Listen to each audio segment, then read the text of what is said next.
we babysitting this time? Not a who, a mansion.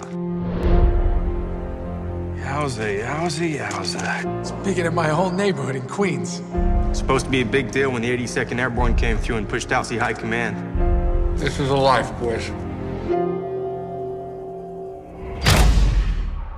You hear that? Ja, stimmt das Haus! Nein, nein, runter von der LKW!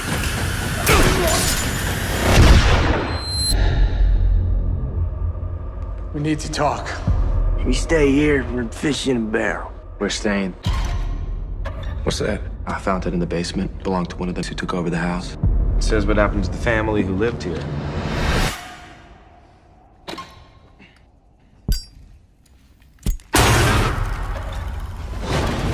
This ain't right, man. This place is bad juju.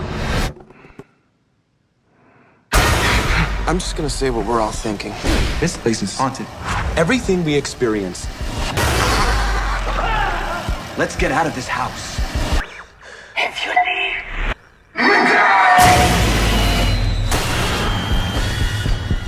They're here. I want everyone geared up and ready to clear out.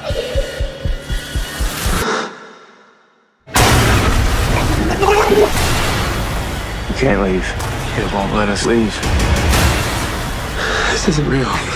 This isn't real. This isn't real, this isn't real, this isn't real!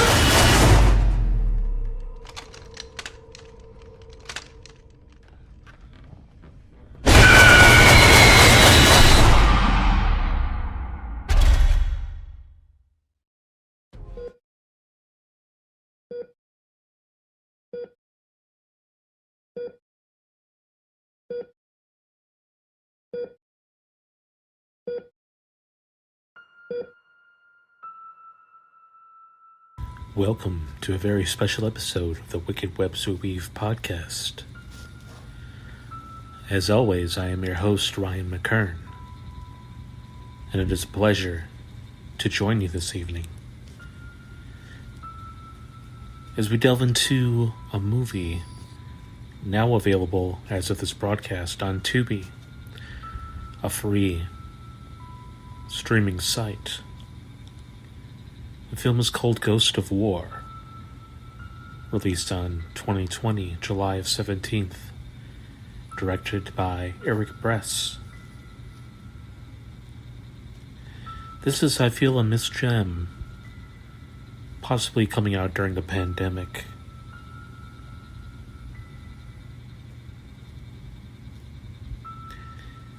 This tale is not only of war and loss, but of the haunted house persuasion. This, of course, is no stranger to themes, as The Uninvited of 1944 is considered to be the first haunted house film in Gothic exterior. The aesthetics of this building is completely amazing. With its Gothic architecture set in France. It's truly what I to believe great film, one I have cherished a lot more in the recent years, and certainly one of the best released in the past 5 years.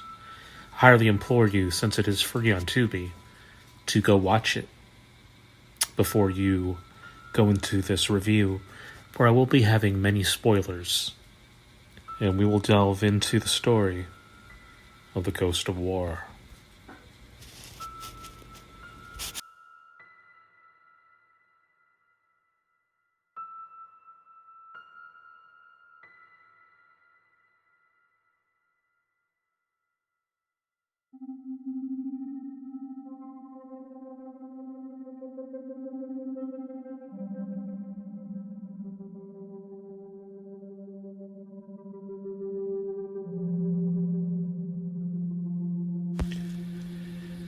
The film takes place in 1944 France, occupied by World War II Germany.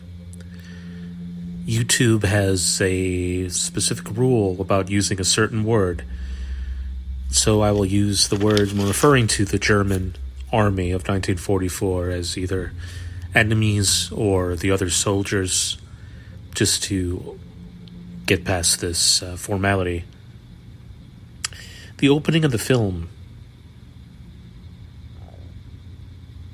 is referenced in perhaps films and poems you have seen before. We find the cast of soldiers on an open field. Dark plains heard above. 1944 France in the open field. Sleeping soldiers sound in a clockwise motion.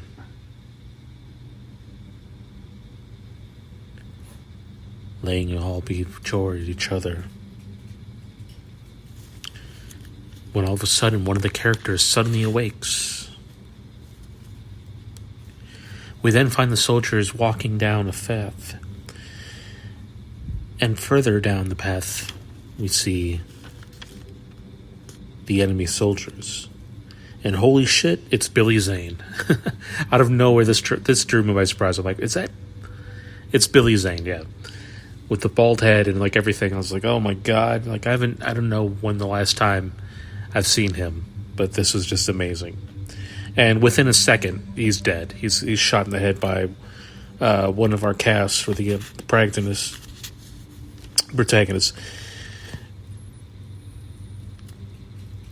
We are then referred to when the soldiers were all sleeping in the beginning of the film. There was a ghost in the tree as it looked. There you see a smoking cigar.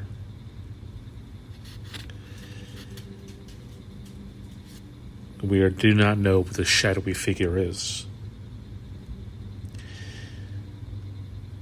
Already in this beginning of the film, I'm getting total vibes of The Woman in Black. If you've ever seen that movie, it is fantastic with the atmosphere. The aesthetics are beautiful and haunting. It really does go a long way for gothic horror. And with that, we're introduced to our cast for this film. Theo Ross, who you might know as Juice from Sons of Anarchy, is in the cast.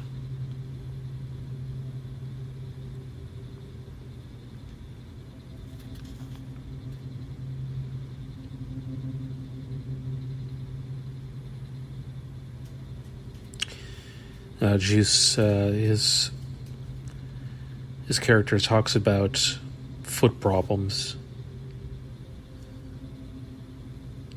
He's having foot problems with his foot all through this movie.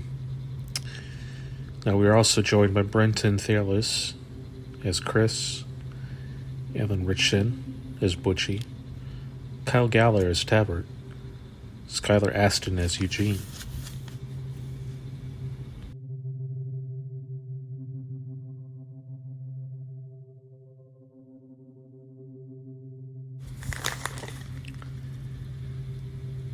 Our character Tapper collects German enemy teeth as they are golden that he can then sell for money or give to others for money. Also cuts the SS patch off the jacket of the enemies, of the dead enemies. You see him go to there's a big sort of wandering hopefuls filled with mothers, families trying to make it past enemy lines to get to safety, and Tapper sees them. He approaches a young mother and a child refugee, gives her a patch and a jacket that he took off of one of the dead enemies of Germany as a chance to keep them warm. And he signals to the kid to keep them safe as well before the crowd goes on their way into the sunset.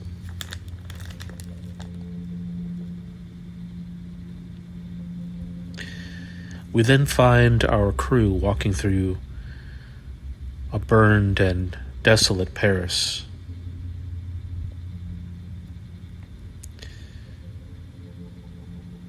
Sort of a third repeat. The platoon goes to a mansion to relieve the previous owner's crew. At this point, they are greeted with the previous crew that was to watch this mansion as it was under basically orders to watch this mansion. So the second crew, the crew that they arrived to, is relieved then.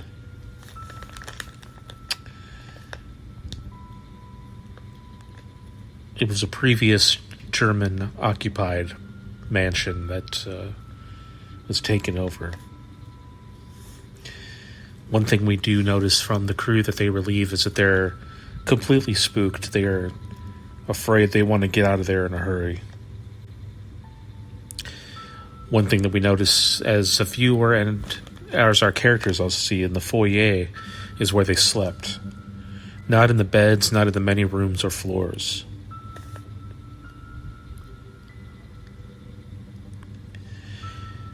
They had stated that the mattresses are stored in the basement. They also told our welcoming protagonists that brandy and rations are spaced and stacked. The general of the crew also states that some of us want to get home in response to our protagonist Chris asking, "Why are you leaving in such a hurry?" The platoon makes themselves comfortable after the relief leaves in a hurry, paying not much mind.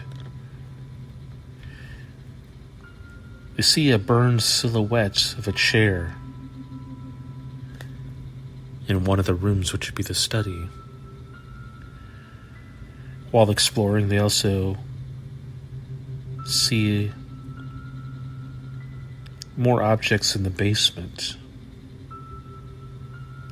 Eugene, our character, plays haunted piano melody on the piano in the foyer. From this point, we are just getting a look into the entire mansion, which is completely creepy and decked out with doll houses. The basement has no lighting whatsoever. And it seems that everywhere they go, they are discovering pieces of the family as opposed to objects that tell a little bit more story and reveal of the family that lived there prior to the German invasion of the home. The attic, the bathroom,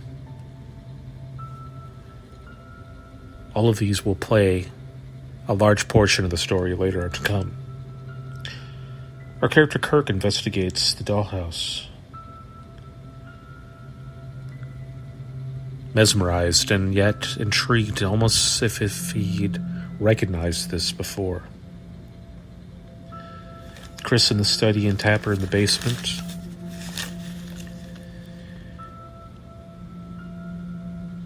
Chris in the study then places the chair to the burned spart on the rug. This is definitely where the chair was or something similar when it was burned. You could see the outlines in the carpet on the rug.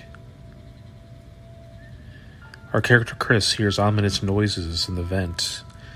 Sort of a muffled, you can't really tell what it is at first, but of a muffled voice or pounding coming from the vents. Panic induced. Which he investigates the hallway. He lights a cigarette within, when suddenly he hears the noises in a locked bathroom. He tries to get in and then slowly walks away, cigarette in hand, when suddenly the door opens. Eugene is reading a book about a sci-fi story. A machine that is a mental portal between dimensions and time.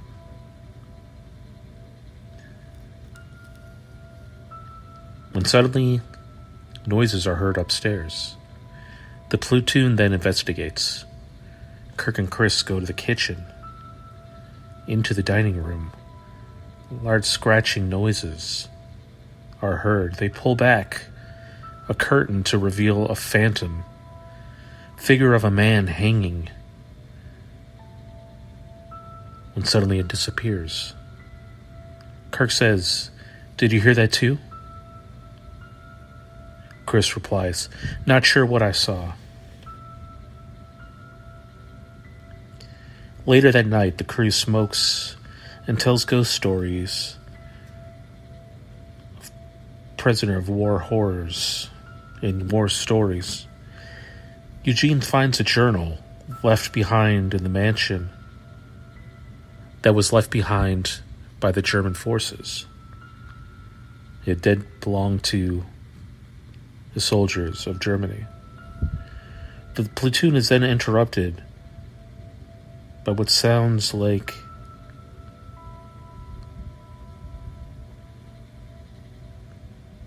radiators pounding. But then Chris discovers it's Morse code with more noise. Eugene deciphers the code. He quickly states to the platoon, the code reads, "I have no legs."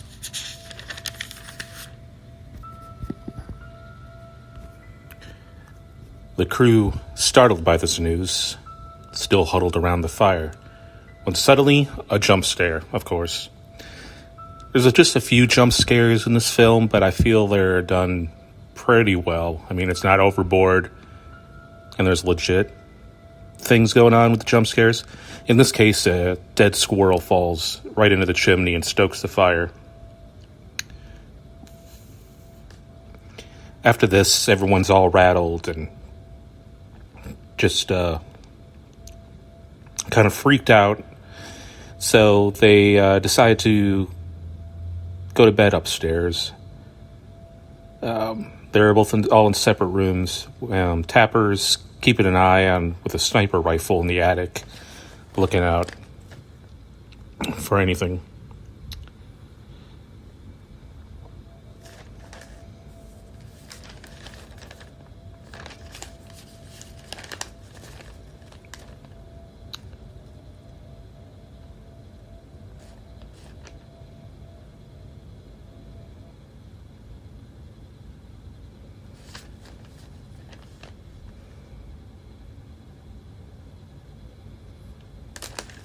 So Kirk is sleeping in this child's room, basically. This girl's child's room, and this creepy music box starts playing. Really nice atmosphere. It's freaky as hell. Eugene reads the journal in the basement, just completely dark. He also finds a portrait of the family who lived in the mansion downstairs as well.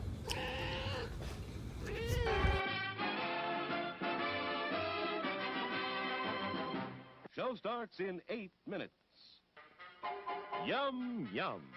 It's time for a tasty and refreshing snack.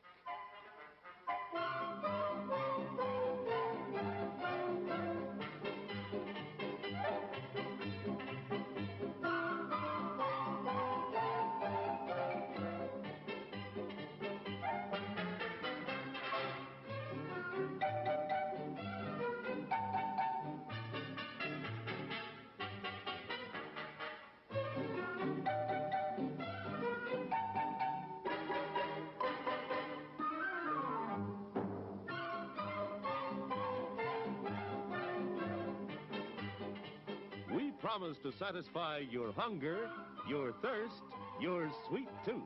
So visit our refreshment center now. Let's go! Show starts in 7 minutes.